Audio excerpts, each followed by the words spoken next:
It's a great privilege to welcome this afternoon someone who has been one of our regular speakers at these Faraday courses for many, many years, and that's Professor John Hedley Brooke, who previously was the Andreas Idrios Professor of Science and Religion at Oxford University, or what we call here in Cambridge, the other place.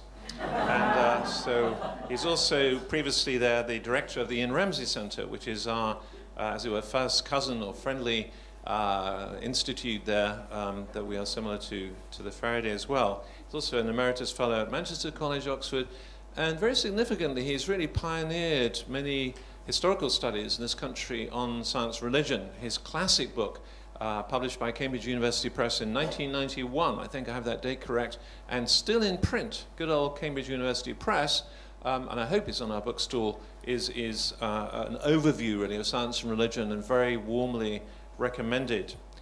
He's also been a previous director of the European Science Foundations Network on Science and Human Values and so on. He's been also an editor of the British Journal for the History of Science, and has really pioneered the idea of complexity in the history of science and religion in this country. So over to John, and thank you very much, John, for coming.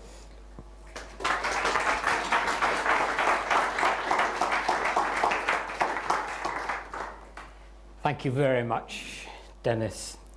Too generous an introduction. I was reminded when we were asked to turn our mobile phones off of an occasion not so long ago when a friend of mine was attending a concert in the Festival Hall in London. And you know how on that occasion, of course, they always tell everybody in the audience they must turn their phones off because it's a bit of an insult to the performer if competition breaks out in the hall. But on this particular occasion, a phone did go off halfway through the first movement of Brahms' violin concerto. Only what made the occasion memorable was that it turned out that the phone was owned by the violinist himself. So this, of course, added a particular note of interest to the mishap. So thank you for that.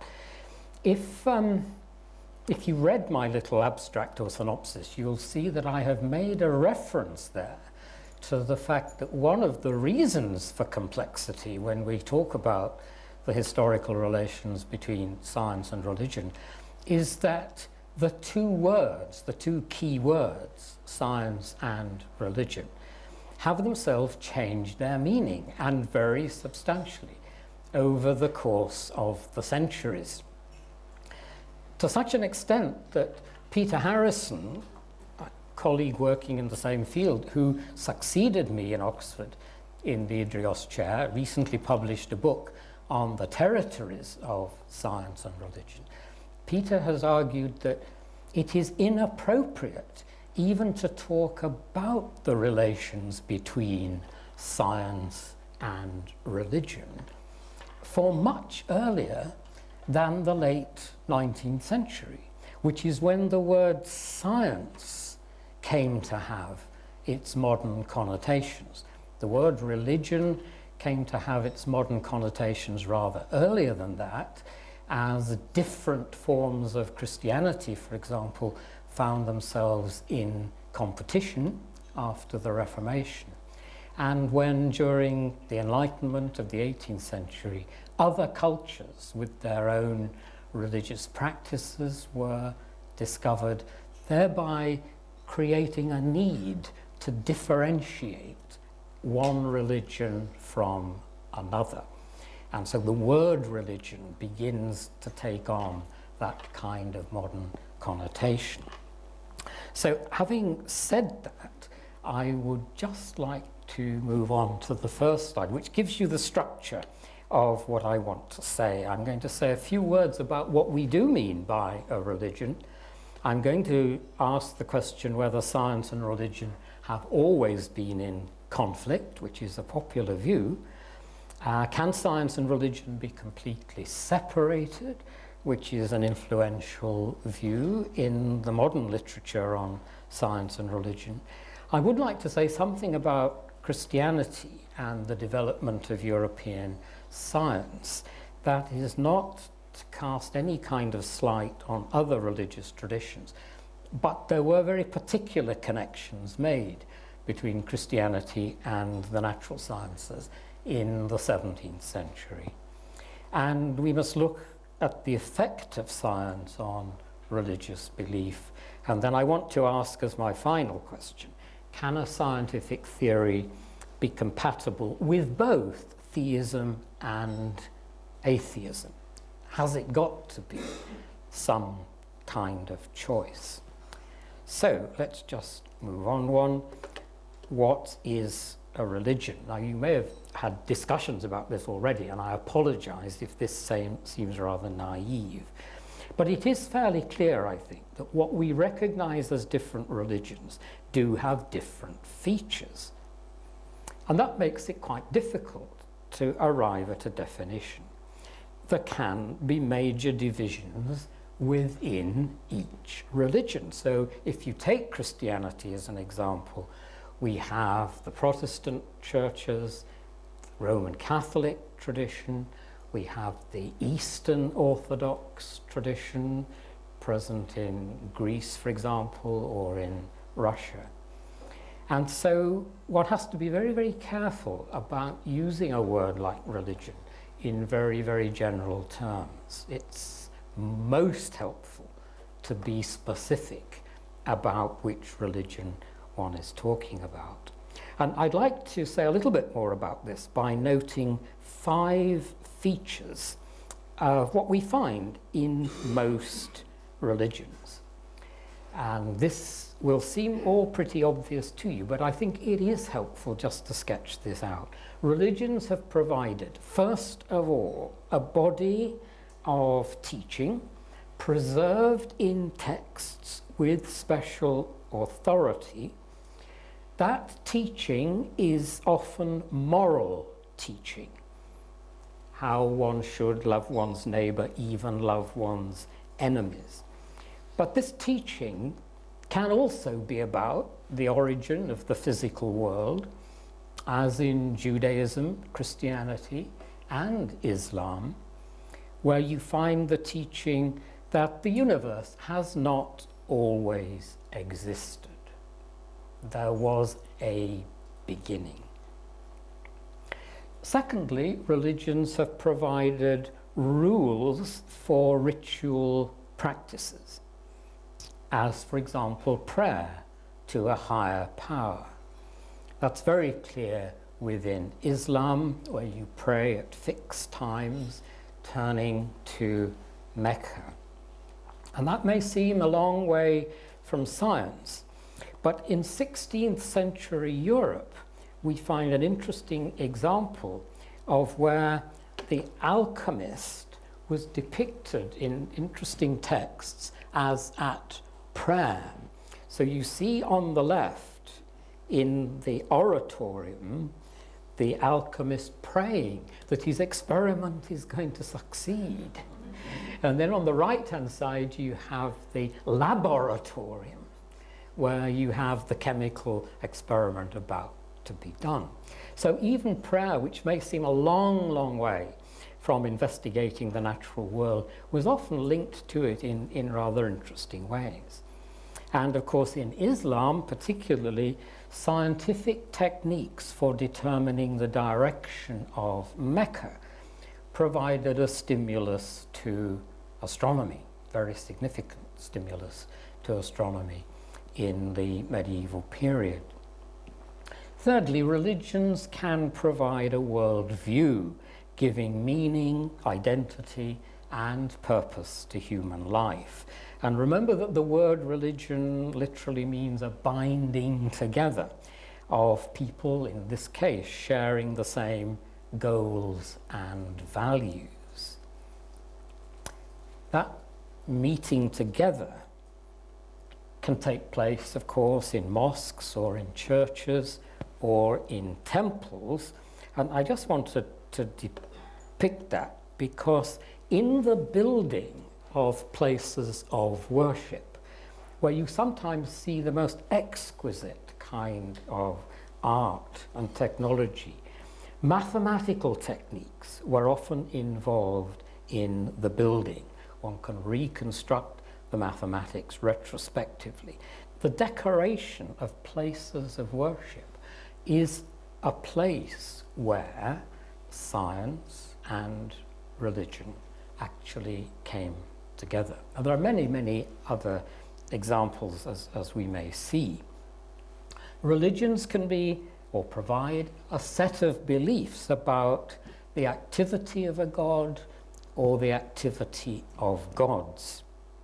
And there's a link with science again, sometimes quite a subtle one, because knowledge of nature is necessary to determine whether a particular event in the natural world is simply the result of the normal course of nature, or whether a particular event is the result of some kind of divine intervention. And there's a sense in which you need to know what the normal course of nature is before you can make the conclusion about that particular kind of miracle where there is a notional divine intervention. I just wanted to give you another little picture to focus on for a second. This comes from Descartes' book, The Principles of Philosophy, published in 1644. And what you see there is Descartes' very mechanistic and very naturalistic view of the universe. You've got many different solar systems, and those systems are completely occupied with matter. There is no space, there is no vacuum, no room for spirits even, apart from the human soul. It's the most naturalistic view that emerged in the scientific revolution of the 17th century. But unless you know that normal course of nature, you cannot know what is an exception to it. And so a lot of the very interesting theological literature on natural philosophy in the 17th century does have to address that particular kind of question. What is the relationship between providence, between God's special providences, and what one might call the natural course of nature? There are links in modern science, of course, where the neurosciences are fulfilling a role, particularly in the context of analysing what goes on in meditation. It's an interesting point of contact between neuroscientific research and the study of religious experience. So that's just almost a random selection of possible connections between religious and scientific questions. But they raise the bigger question, whether it's possible to speak more generally about the relationship between science and religion. And that's the question that I want to break down into the subsidiary questions that I put up originally. So, have science and religion always been in conflict? This is a common view. It's often taken for granted in journalism. In particular parts of the world, it's particularly influential. I think in somewhere like China, there would be that presupposition that science and religion have always been in some kind of conflict. This is a statement from a book published in the late 19th century by John William Draper, who was a chemist, actually the first president of the American Chemical Society. And Draper wrote a book on a history of the conflict between religion and science. It's actually a history of the conflict between the Roman Catholic Church and science. So one has to read it very carefully, because otherwise you get the sense that he's deeply overgeneralizing, which he more or less admits. But that statement is interesting. The history of science is not a mere record of isolated discoveries. It's a narrative of the conflict of two contending powers: the expansive force of the human intellect on one side, and the compression arising from traditional faith and human interests on the other. statement was made in 1874 during debates about Darwin's theory of evolution, when there was an extensive debate in both Europe and America about the implications of Darwin's science. So I don't really need to remind you what Darwin looked like, but it's kind of de rigueur to show him in his prime. There was an issue because within Christianity, the human race had special significance, and some Christian preachers, though by no means all, thought that that would be lost if humans had ancestors in common with apes. A very prominent figure in England who did take that view was the Bishop of Oxford, Samuel Wilberforce, there in caricature from Vanity Fair. He was nicknamed Soapy Sam. He had a reputation for being a touch slippery when it came to intellectual debates. So if you look at the primary sources in the period, references to Saponaceous Sam are definitely to be found. Now, what's going on in all that? Well, this was the issue, and this is a little cartoon that I always found rather engaging. You haven't actually got the caption there. The caption is, "Cut my tail off quick, Tim. I can't wait to take my true place in society." It's putting its finger on the sense in which humans, for both religious and existential and psychological reasons, like to think that they are unique. And you might like to think about the proposition that I heard at a conference in Italy a few years ago, when human uniqueness was the topic of conversation. And there was one rather witty remark, I thought, which said that humans may be unique in having the delusion that they are unique. It's worth thinking about. When Draper wrote his book, he knew that there had been another serious controversy in 17th century Europe when Galileo was put on trial by the Catholic Church for teaching that the earth revolves around the sun. Not for teaching, incidentally, as an interviewer I once encountered in Northern Ireland said, we all know that Galileo was put to death for believing that the earth is round. I hope you know that there are at least two things wrong with that statement. But Aristotle had taught that the earth is stationary at the center of the universe. And looking back on the humiliation of a great scientist, later thinkers liked to portray the idea of a constant battle between science and religion. So we have that famous 18th century picture of Galileo shaking his fist at the powers of the Inquisition, and probably, according to legend, whispering under his breath, "And yet it moves," referring to the earth, of course. But that's only the legend. We don't have any concrete proof that Galileo ever said that.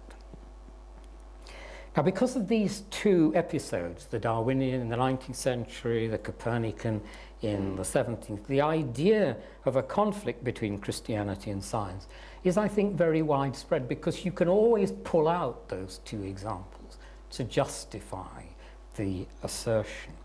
But does it give us an accurate picture? I think when I was recommending books for the bookshop, I suggested that a very good one, and I hope it's there, is edited by my friend Ron Numbers, called Galileo Goes to Jail and Other Myths About Science and Religion. And that's wonderful bedtime reading, because if you haven't got it yet, you should. 25 myths, no fewer, are exploded in the course of that book by reputable authorities who draw attention to the fact that common views about science and religion in their historical relationship simply don't stand up to serious scholarly investigation.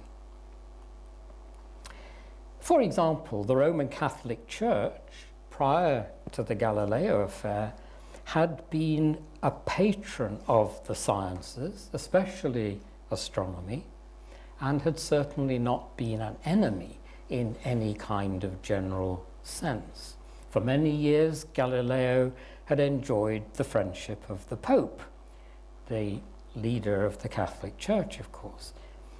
Galileo had even been given permission to publish his ideas on the motion of the Earth, as long as they were presented as hypotheses, not as demonstrated facts. And it was his disobedience on that point that led to his punishment by the Church. The story is more interesting, it's more complicated, it has many more political dimensions than one might imagine. And with reference to the Darwin case, the Darwinian theory, of course, has been a problem for those who take the Genesis, creation, and fall narratives literally.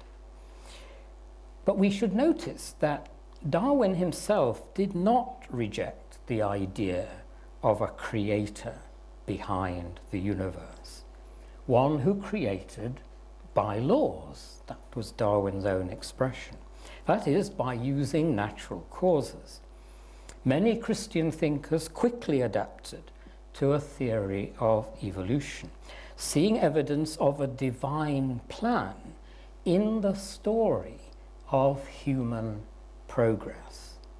Even Darwin's closest follower, Thomas Henry Huxley, just make sure we have him there, yes, Huxley said that there was actually no conflict between science and religion, where religion was properly understood and differentiated from dogmatic theology. And that distinction between religion and dogmatic theology does actually play a crucial role in the history of the relations between scientific and religious thought. One of the main problems with the conflict thesis is that many of the scientists who have made major contributions to the development of science have held strong religious views. Some have tried to reform religious thought. But notice, wishing to reform religious thought is not the same as rejecting it. And I'd just like to give you an example.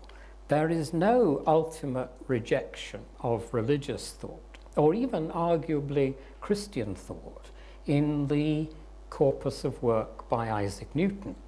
And he writes, "This most beautiful system of the sun, planets, and comets could only proceed from the counsel and dominion of an intelligent and powerful being." And then, as if to amplify, "This being governs all things, not as the soul of the world, as perhaps a Platonist might think, but as Lord over all." Newton's God was a God with dominion over nature and a God to be feared. And you find those statements in the General Scholium to Newton's Principia, one of the most influential books in the history of mathematical physics. Here's a later example from the 19th century, just to bring in Michael Faraday, for no obvious reason in the Faraday Institute, of course. But Faraday, as I'm sure you all know, made major contributions to the science of electromagnetism. He was a very devout member of a small Christian sect, the Sandemanians. In his science, Faraday tried to prove connections between all the forces of nature, including gravity and electricity. Now, he didn't necessarily succeed with that, not in the entirety of that project. But what is interesting is that Faraday had a very strong belief in the unity of creation. Here he is giving a public lecture at the Royal Institution, where he worked for many years. And this belief in the unity of creation appears to have been derived from his religious belief that there is a single creator, a single mind behind the universe. And you find that same connection in Isaac Newton too. Here's an interesting example from the 20th century, this time in physics. In 1919, another member of a small Christian sect, Arthur Eddington, led an expedition to test Einstein's theory of relativity. And the interesting point here is that Eddington was a member of the Society of Friends, or the Quakers, who had strong moral objections to taking part in war. In the years immediately before the expedition, England was at war with Germany, as I'm sure you know. And this badly affected relations between English and German scientists. Because of his moral principles, Eddington, as a pacifist, was keen to re-establish international relations with German scientists. And this, I think, helps to explain his great interest in promoting the work of Einstein. Now, I don't for a moment want to suggest that there have not been conflicts, serious conflicts, between scientists and church authorities in Europe and America. There certainly have been, and some certainly continue today. But the idea that science and religion have been in a continuous state of conflict is simply not accurate. And the idea that there is something essential about science and something essential about religion which forces them into conflict, that is a view which very few, if any, well, perhaps I shouldn't say if any, very few historians would now accept. I'd like to introduce now one further reason why the image of continuous conflict may not be correct. Some scientists and philosophers have argued that science and religion need not conflict at all. And this is because their claims to authority relate to different aspects of human experience and endeavour. And one of the best known modern advocates of this position, I have to say it's not at all new, it goes back to the 19th century, but one of the best known modern advocates of this position is the Harvard paleontologist Stephen Jay Gould in his book Rocks of Ages. And Gould suggested that science and religion can happily exist together because science is mainly concerned to establish facts about the world, while religious teaching is mainly about moral guidance. They have two different spheres of reference. And I would like to spend a few minutes now looking more closely at Gould's thesis, because although it helps to reduce the tension between scientific and religious communities, or it can do, it probably goes too far in making science irrelevant to religion, and it also goes too far in making religious convictions irrelevant to science. So, next question. Can science and religion be completely separated? This is what Gould actually wrote in Rocks of Ages. Science tries to document the factual character of the natural world and to develop theories that coordinate these facts. Religion, on the other hand, operates in the equally important but utterly different realm of human purposes, meaning, and values. That can be attractive to scientists because if that proposition is true, there should never be religious interference with programs of scientific research. And that's a very important principle for communities of scientists. Similarly, religious believers might find this attractive because they would then have nothing to fear from advances in scientific knowledge. But Gould can certainly be criticised for restricting the scope of both science and religion. His formula is too neat because the sciences aim to do more than simply establish and coordinate facts about the world. They also attempt to provide explanations and interpretations for why the world is as it is. The science of evolutionary psychology, for example, has tried to explain why many people are drawn to religious teachings in the first place. Similarly, Gould has been criticised for restricting the scope of religious language to issues of moral value. Most religions are grounded in historical events of some kind or another and make larger claims about the nature of a divine or transcendent being, for example, and the consequences that follow from that nature. But the main problem, I think, is that Gould's neat distinction breaks down as soon as we ask why a particular piece of scientific research should be funded and pursued at all. As soon as we try to answer that question, we move straight into the realm of human values.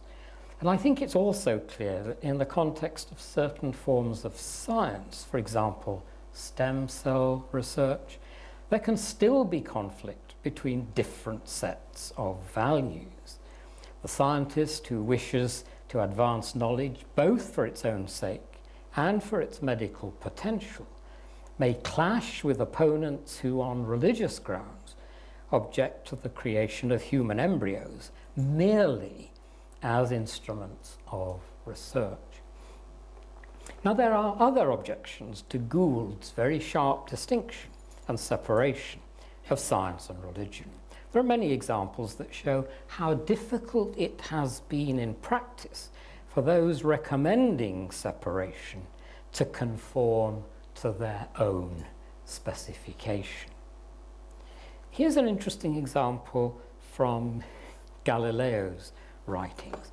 Now, we should have there the famous little quip that the intention of Scripture is to teach us how one goes to heaven and not how heaven goes. Part of his self-defense in the context of promoting the Copernican system. That's a kind of NOMA principle. We're separating out. Scripture and the sciences are dealing with two different spheres of reality. But notice what he goes on to say in another context. After becoming certain of some physical conclusions, we should use these as very appropriate aids to the correct interpretation of Scripture. So in that context, science is brought into play as something that has actually got something to contribute to theology. And I thought back to that quotation as I came into the discussion session this morning after Professor Humphrey's lecture, because we were hearing there striking examples of how scientific evidence, data, and reasoning can be brought into contact with and to illuminate questions about biblical authority. Even in his own scientific work, and I think this is where it really comes to the crunch, even in his own scientific work, Gould was unable to prevent his ideals and values from exerting an influence.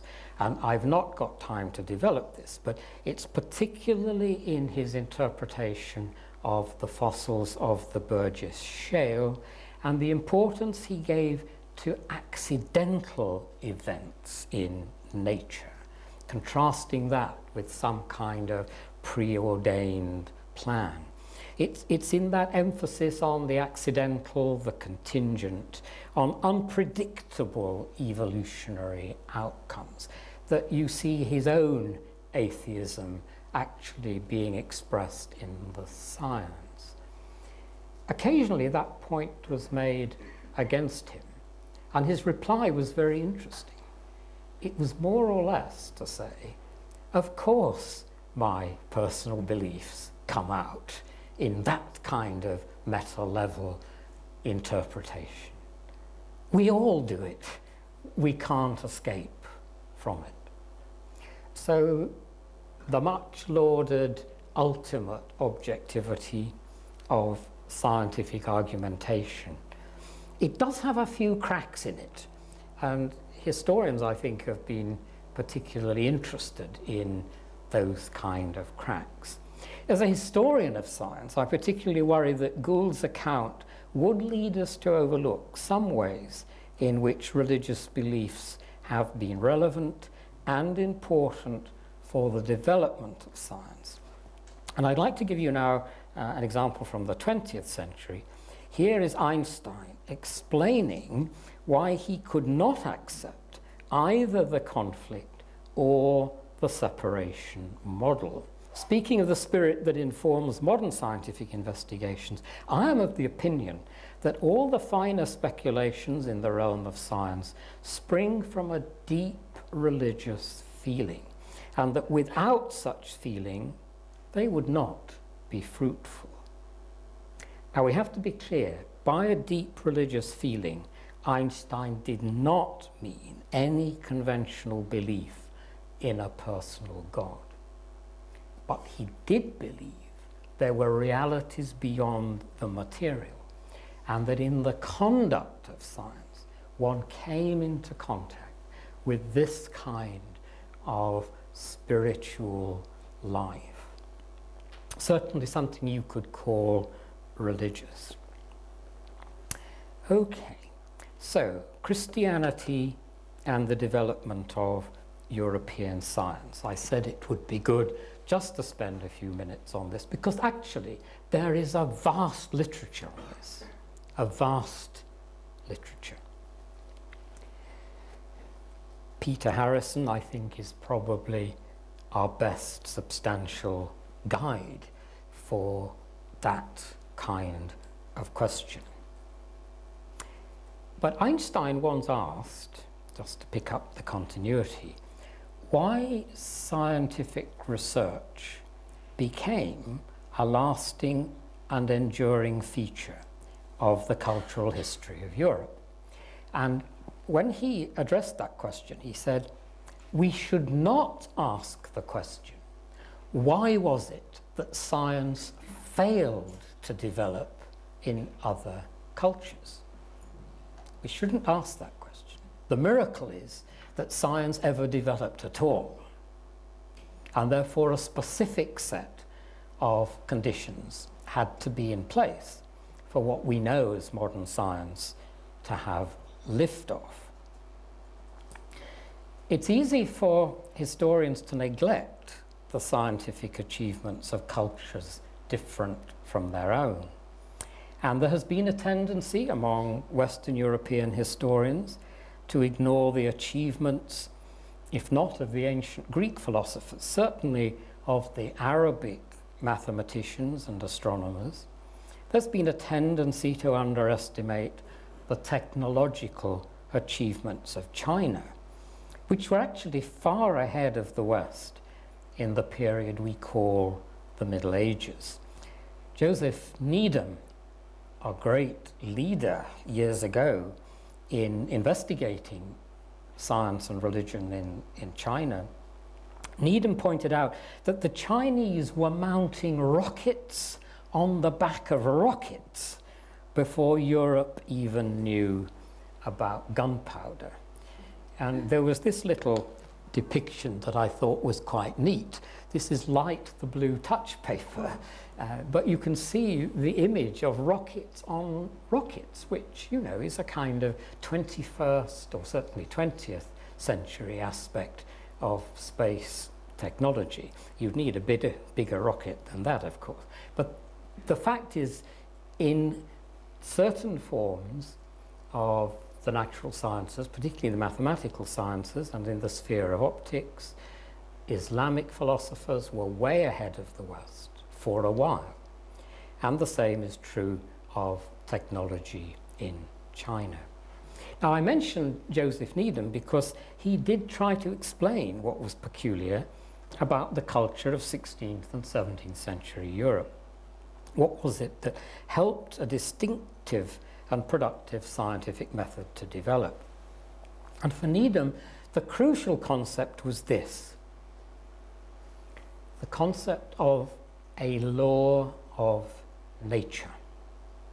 In the science of Kepler, of Galileo, of Newton, of Robert Boyle, all the great names of European science in the 17th century, in all you find the construction of mathematical models to describe the relations between quantities that could be measured.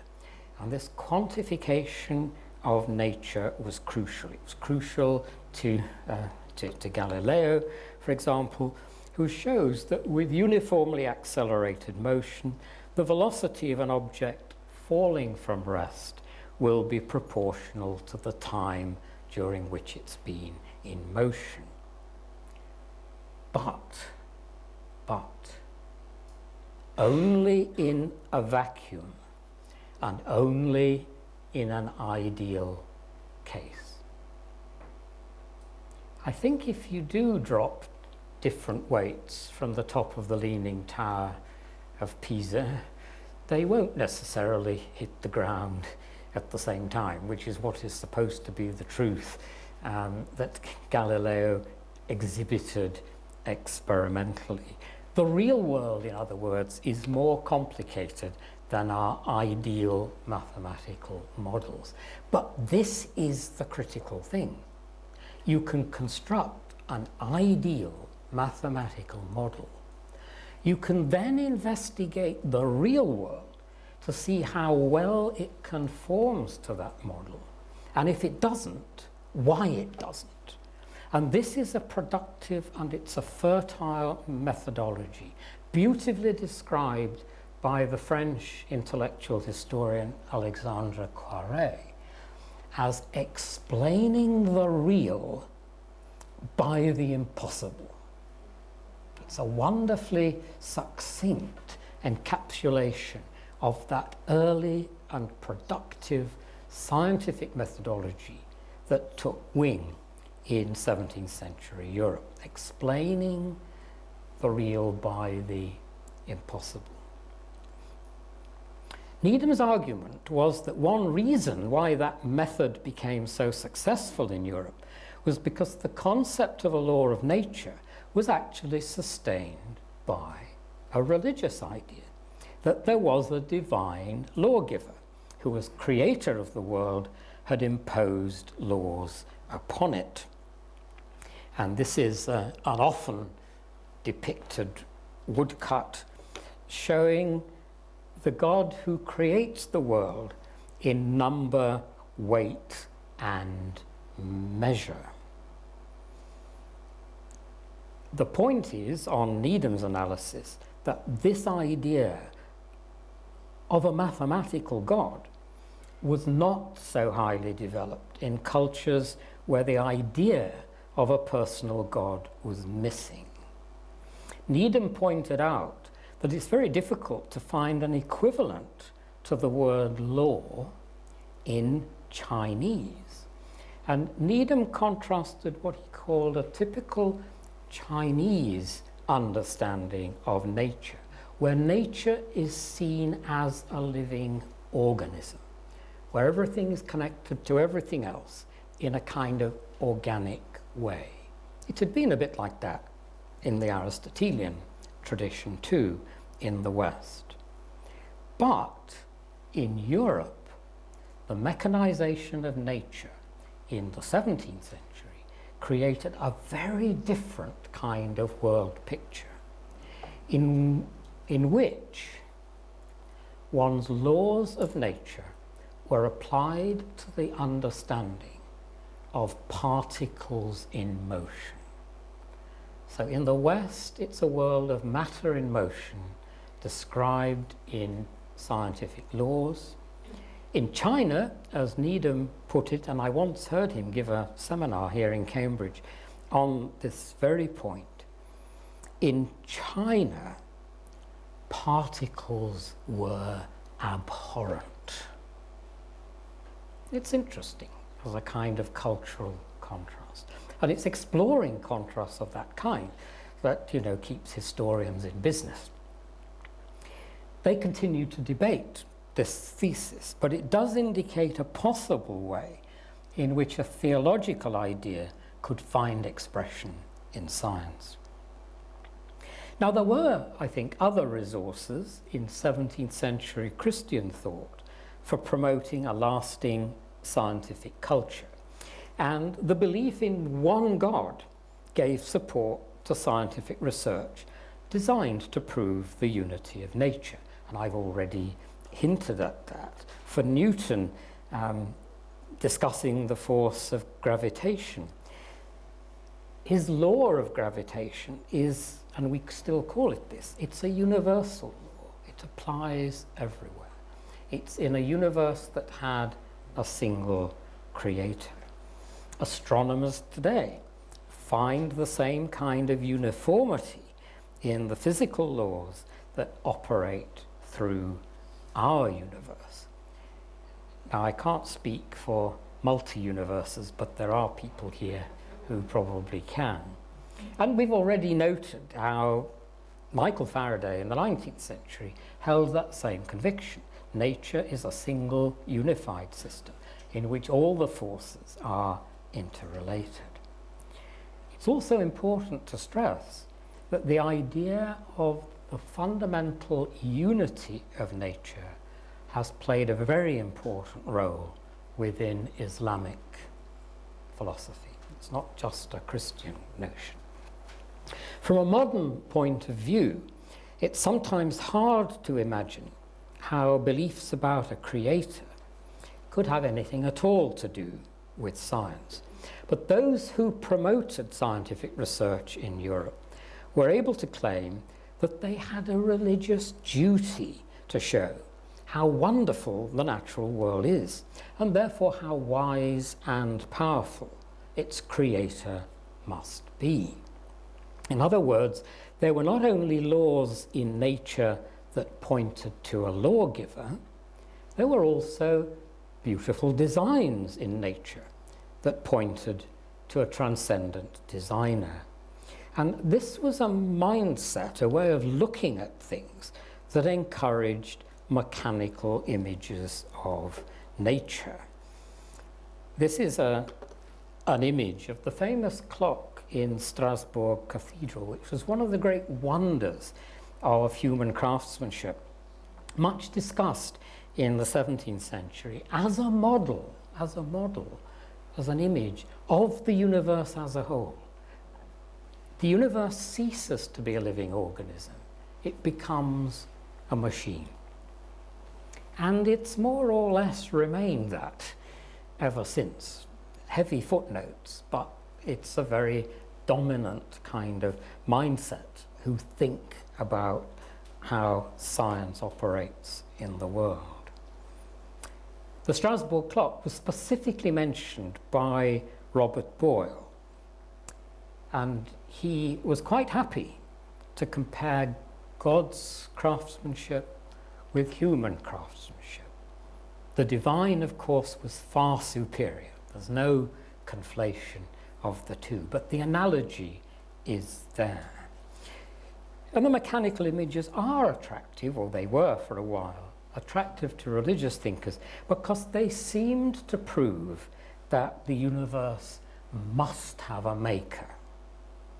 The universe must have a maker. It was important to demonstrate that because in the 17th century certain classical systems of belief had become widespread and popular, texts of Lucretius and the Greek atomists, Democritus, Leucippus, portraying a much more atheistic view of the world. But if the world is like the Strasbourg clock, then it must have a maker.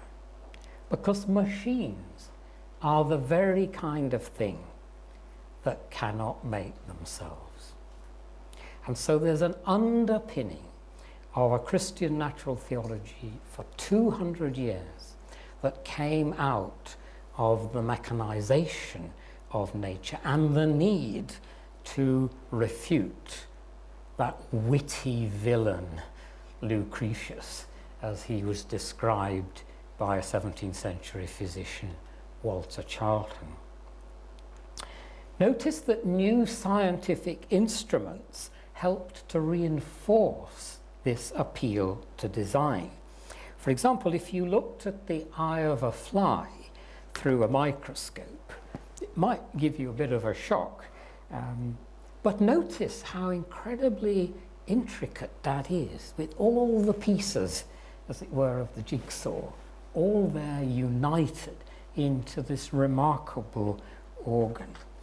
Human artifacts, if you looked at them under the microscope, it was they that looked, in the famous words of David Hume later, looked like a botched job. Look at something like a very carefully honed needle, what looks like a beautifully refined piece of human craftsmanship. Look at it under the microscope and it's got bleachers and blotches, it's got lumps. It's not what you think it is. But look at creatures under the microscope and they turn out to have a beautiful structure.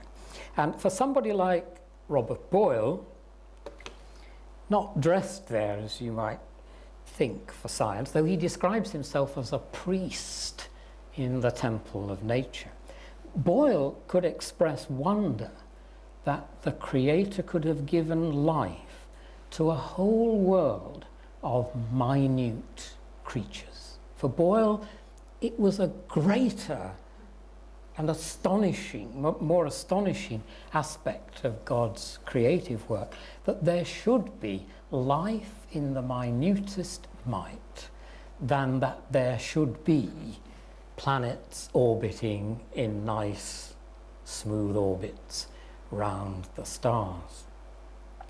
That use of the microscope in early physico-theology reminds us that a lasting feature of the sciences has been an emphasis on experiment to test explanatory hypotheses. And until the period we call the scientific revolution, the importance given to experimental testing was fairly small. It was necessary for Francis Bacon and other reformers to defend what they called the experimental philosophy. Thank you. Once again, there were resources within their Christian religion that came to their aid. And the argument was that it's impossible to learn from ancient books about the workings of nature because you cannot know just by reading and thinking the nature of the world that God has made. In fact, it was arrogant to try to do so. And the worst offenders, the most arrogant of all, were the scholars in the universities who spent their time writing commentaries on ancient texts. And the only way to discover the nature of the world God had chosen to make was to investigate it directly by empirical methods. And that was how Bacon and other influential reformers made their case. They identified an experimental method with a religious virtue of humility. Now, Dennis has very kindly reminded me that I've already probably been speaking too long.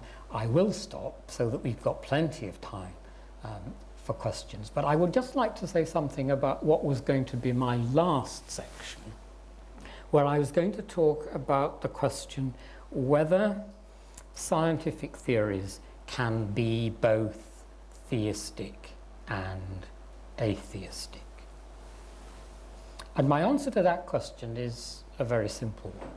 It seems to me that almost any scientific theory can be interpreted theistically if it is embedded within a theology of creation, and almost any scientific theory can be manipulated against Christianity and other religions if it is simply interpreted so as to support a materialistic interpretation of the natural world. And everything hinges on that word interpretation. And where the principles of your interpretation come from. It's what you bring to the scientific description of the world that is going to determine whether you give it a theistic or an atheistic, or indeed an agnostic interpretation. I do believe that very firmly. It's something that is not always recognized, because we get, certainly in popular literature, the notion that from the latest science, certain beliefs follow. Those certain beliefs are often presented as entailments for religion, or usually entailments against religion. And it's that notion of entailment that from within scientific description you actually get metaphysical and theological beliefs following almost in some kind of deductive manner. It's that, I think, that has actually done a lot of damage in our thinking about science and religion. We should be prepared to accept that almost any scientific theory, however dangerous you might imagine it to be, can be given a theistic interpretation, and also vice versa. And with that provocative remark, I shall stop. But thank you very much for your time.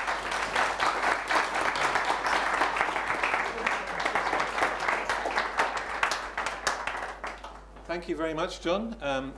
That's great. And we've got some time now for time and questions and discussions. So over to you and the person at the end. Dr. Brooke, thank you so much for that presentation.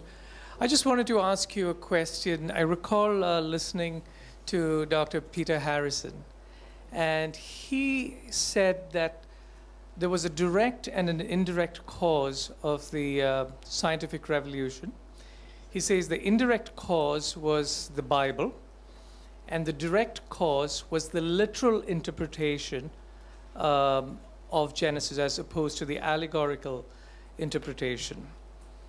And that since the time of St. Augustine, it was Genesis 1 and 2 were being interpreted allegorically, but from the 15th odd after the Reformation, it was a literal interpretation.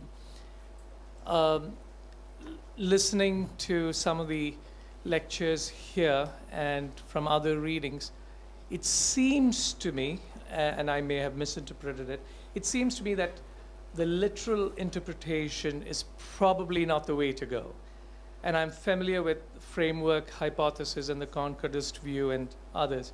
But I wanted to get from you your understanding of what Dr. Harrison means by the literal interpretation of Genesis 1 and 2 was the direct cause of the scientific revolution. Well, let's begin at the consequences of a literal reading of the Genesis opening passage. Because for Peter, the really crucial thing that emerges from that, if you take the narrative of the fall, Adam and Eve in the Garden of Eden, if you take that literally, rather than, shall we say, an allegory of human sense of being, having some kind of guilt or inadequacy or whatever. If you accept the fall narrative as literal history, then one consequence of that might be that you would be interested to know how the physical consequences of the fall, which are referred to in the Genesis story, the thistles, the thorns, the pain of childbirth, and all the consequences of the fall. The question might arise, is it appropriate for us as sinners, as those who followed Adam, is it appropriate for us to try to redeem the physical world in some measure? And I think Peter's argument there, and it's a very powerful one, and there's a lot of evidence for it, is that in the 17th century, but let's be clear, we're talking about the 17th century there, not about the later period to which part of your question relates, I think. If there is some kind of religious legitimation to redeeming certain features of creation, you do actually find yourself in a position where you can provide a justification for applied science, not for highly high-flown philosophical stuff, but simply for improving agriculture, for improving medicine, for the relief of man's estate, which is how Bacon actually put it. And so science in the 17th century, if you follow the Baconian program, science does become a religious duty in preparing the world for Christ's return, or certainly improving the world to a condition which is appropriate for the second coming. So there's a very interesting link in the 17th century between what we call millenarian theology, the notion that Christ will return and rule over the earth for 1,000 years, and this emphasis on the value and importance of applied science. And the Baconian grievance against Aristotle is Aristotle may have been a very clever philosopher. But what has come out of Aristotelian philosophy that has changed the world?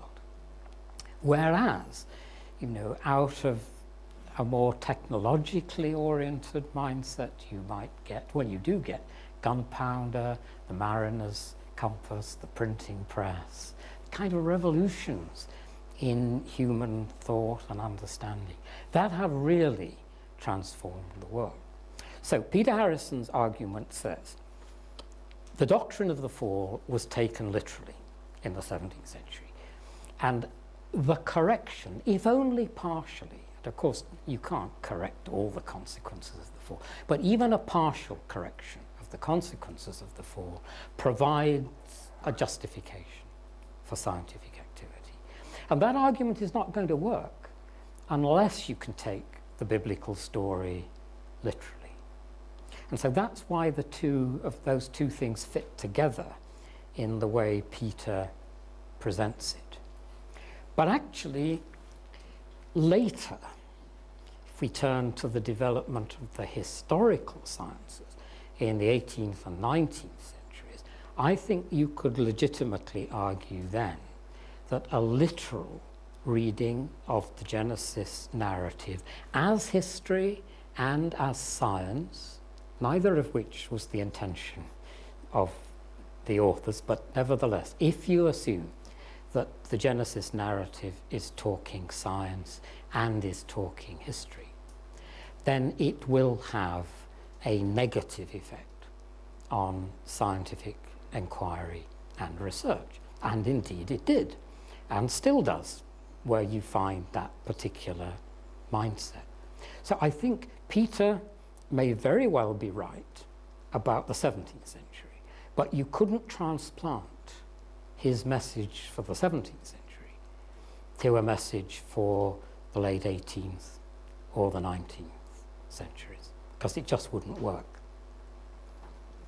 Thank you. Great. Next question. So moral from historians, you've got to get our centuries right here. Okay, I got that message very clearly there. So, Sorry. Thank you, John.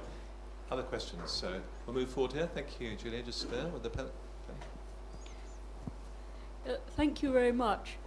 I don't know whether this might be rather off the point when your presentation was primarily historical. You've made a very convincing case for the practical advantages of a mechanistic way of looking at the world. But what immediately strikes me is that surely this has had extremely fateful environmental consequences. Ultimately, it starts as being a machine wonderfully devised by God, and certainly by our own time, it becomes simply a machine, even if you assume it's made by a creator. The connection between a maker and a machine is much less personal than that between a maker and a work of art. And of course, from the beginning, there are images, among others, of there are even, St. Basil will talk about the world being wound up like a top.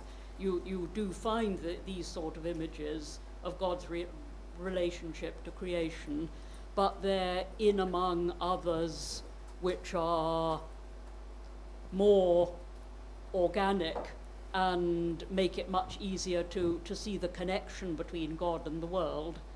And I mean, would you agree that we've actually gone far too far towards an exclusively mechanistic understanding?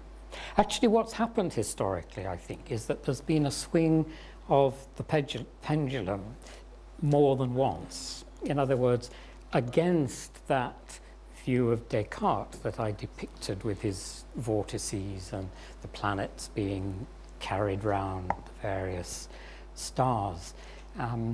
That highly mechanistic view was challenged from within the life sciences themselves.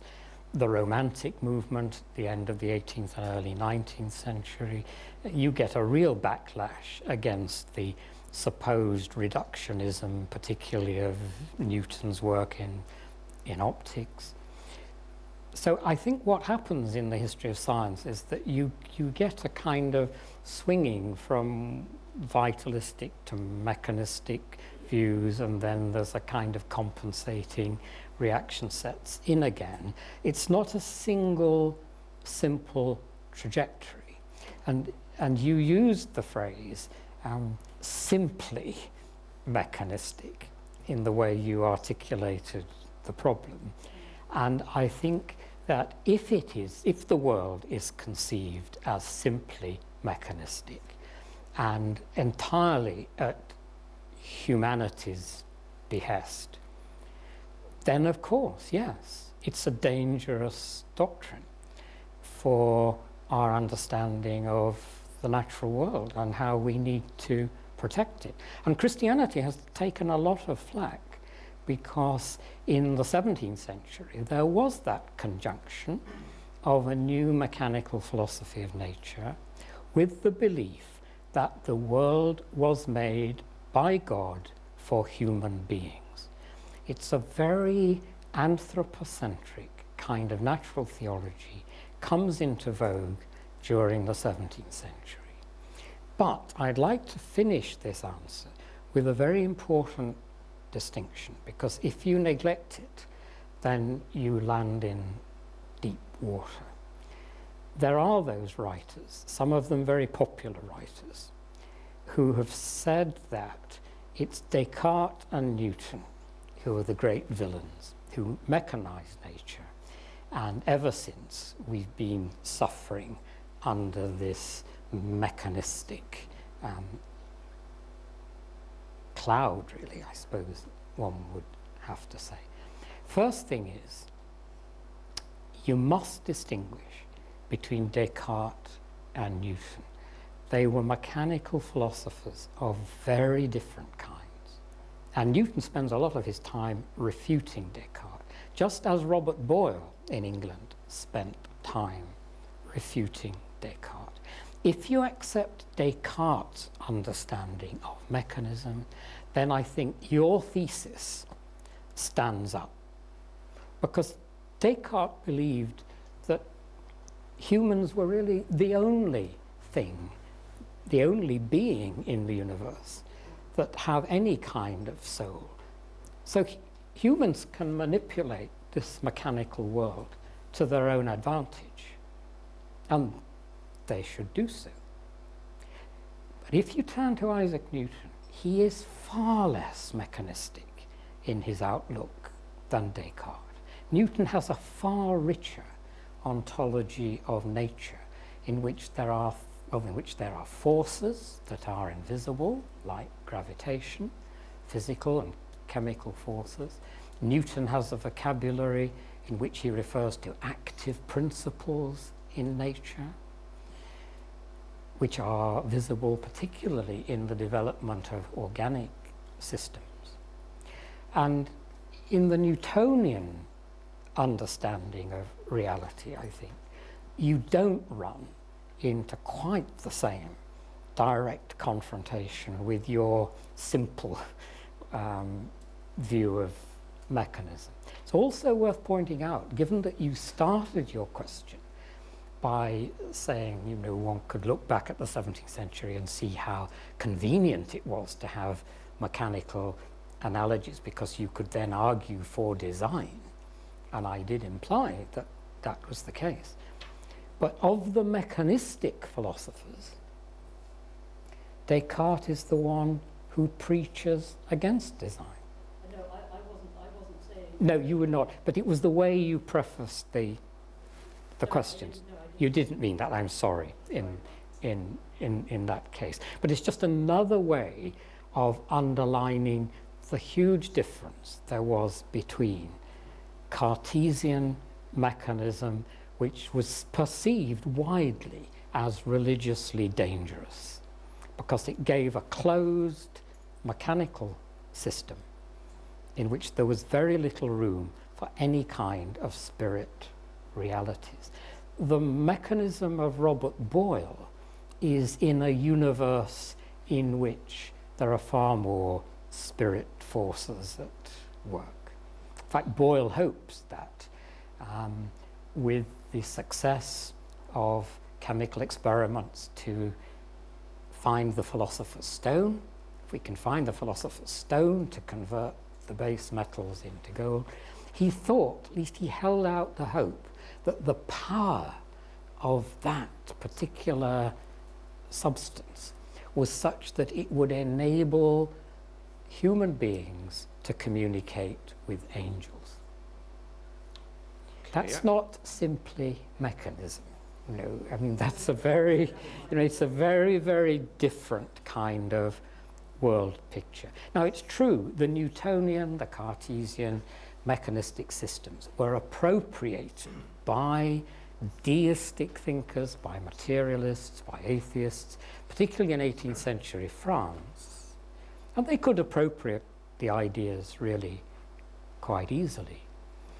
But you can't pin the blame, I think, for our environmental crisis on Christian thinkers of the 17th century who happened to be attracted to these new mechanical models of nature.